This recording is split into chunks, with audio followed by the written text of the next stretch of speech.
Ձեր հարմարավետ անկողնում քնելիս դժվար պատկերացնեք, որ եղել են ժամանակներ, որ մարդիկ քնել են դագաղներում կամ էլ պարանից կախված։ Զարմանալի է, բայց դա աշխարհի ամենազարգացած երկրներից մեկում է եղել՝ Մեծ Բրիտանիայում։ Այսպիսով, 1858 թվականը պատմության մեջ մնացել է որպես աշխարհում ամենագարշահոտ տարի։ Այդ տարի Լոնդոնում ամառը եղել է չափազանց շոգ, Պեմզա գետը ամբողջովին ցամաքել է, հատակում թողնելով կոյուղու մնացորդներն ու աղբը։ Քաղաքում տարածվել է խոլերա։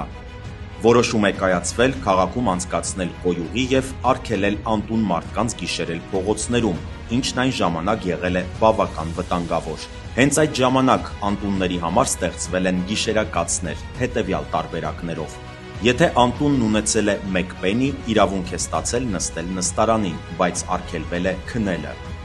Հատակին պառկել արգելված է եղել։